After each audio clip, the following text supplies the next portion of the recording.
गृहमन्त्रीज्यू तपाईँ जेल जानुपर्छ।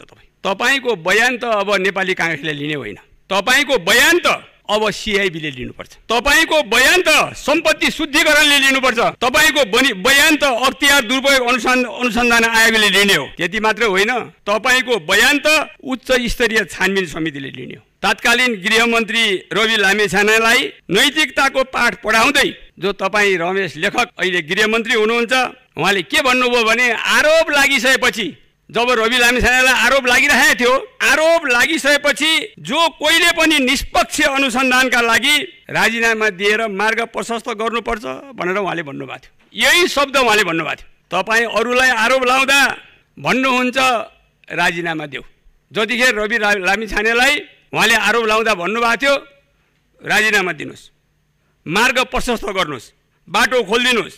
जब तपाईँमा आरोप आउँछ उहाँ भन्दै हुनुहुन्छ प्रमाण खोज, प्रमाण चाहिन्छ, यो त कर्मचारीले गरेको मुछेको भयो नि, कर्मचारी मुछेका छन्, मेरो केही दोष छैन, प्रमाण खोज भन्नुहुन्छ। आज गृहमन्त्रीज्यू भन्दै हुनुहुन्छ मैले खाएको होइन, कर्मचारीले खायो, मैले किन जिम्मा लिने। उहाँले आज यो कुरा भन्दै हुनुहुन्छ।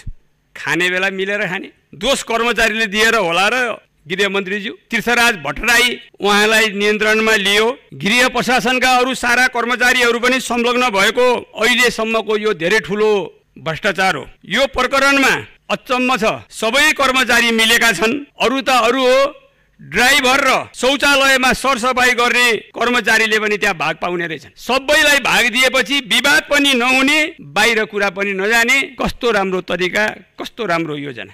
अझ त्यति मात्रै होइन, मध्यरातमा सेटिङमा महिलाहरूलाई उडाउने, अरू बेला उडाएपछि त्यहाँ थाहा हुन्छ, अरूले थाहा पाउँछन्, त्यहाँ पत्रकारले थाहा पाउँछन्, त्यहाँ अख्तियारले थाहा पाउँछ भनेर महिलाहरूलाई रातिमा मात्रै उडाउने। रकम बाँडफाँड गर्ने पनि छुट्टै समिति रहेछ। त्यहाँ एउटा 5 जनाको समिति हुन्छ रे रकम बाँडफाँड गर्ने, उठाउने समिति छुट्टै, बाँडफाँड गर्ने समिति छुट्टै, सबैले आफ्ना दर्जा र भूमिका अनुसार पैसा पाउने। यस्तो गम्भीर मामलामा बदनाम भएका अधिकृतलाई मन्त्रीले किन यति प्यारो मान्नुभयो?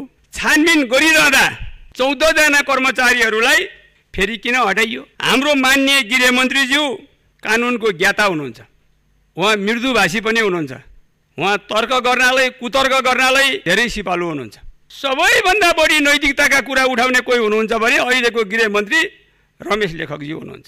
त्यति नैतिकताको कुरा उठाउने राष्ट्रिय सभामा पनि मैले आजसम्म कसैलाई देखेको छैन। यतिखेर मेन पावरदेखि एयरलाइन्ससम्म, मन्त्रीदेखि सचिवालयसम्म जोडिँदा त्यो नैतिकताको कुरा तपाईँमा आउँछ कि आउँदैन? मानव तस्करसँग मिलेर कर्मचारीहरूले रकम असुल गर्ने, प्रत्येक दिन भिजिट भिसामा निमुखा नेपालीहरूलाई विदेश पठाउने प्रकरणमा गृहमन्त्रीज्यू तपाईँ पनि मुछिनु भयो नि। मौकामा चौका हान्नु भएको त होइन। भाषण एउटा गर्ने, आचरण अर्को।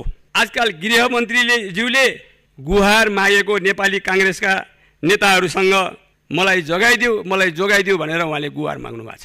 प्रमाण देऊ, म राजीनामा मात्रै होइन राजनीति छोड्छु। अरूले त प्रमाण चाहिँदैन, अरूको त कुरा उठ्ने बित्तिकै राजीनामा गर्नुपर्छ अरूले नैतिकताको आधारमा, तर उहाँलाई प्रमाण चाहिन्छ। नेपाली जनतालाई